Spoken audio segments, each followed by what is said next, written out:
Зүрхний хямаалалт, зүрхний цохилт 43-аас 47-гийн хооронд байна. Яаж эмчлэх вэ?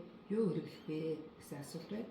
За энэ нэгдүгээр зүрхний 24 цагийн бичлэг нэм төрөө хийх шаардлагатай хүн. За зүрхний 24 цагийн цахилгаан бичлэгээр хоногийн нийт цохилт 110-аас дээш байх ёстой. Нэгдүгээр, хоёрдугаар шөнө дундын цохилт 36-аас доош орсон тохиолдолд пейсмейкер буюу зүрхний хиймэл зайзуудаг. Гуравдугаар зүрх хөний цохилт одоо энэ 24 цагийн хугацаанд хамгийн олондоо хит хүрч байна. Хамгийн зөөндөө хит хүрч байна. За зүрхний хориг гэж ярьдаг. Зүрхний хориг хэдвэр зэрэг байна? Нэгдүгээр зэрэг байна уу? Хоёрдугаар зэрэг байна уу?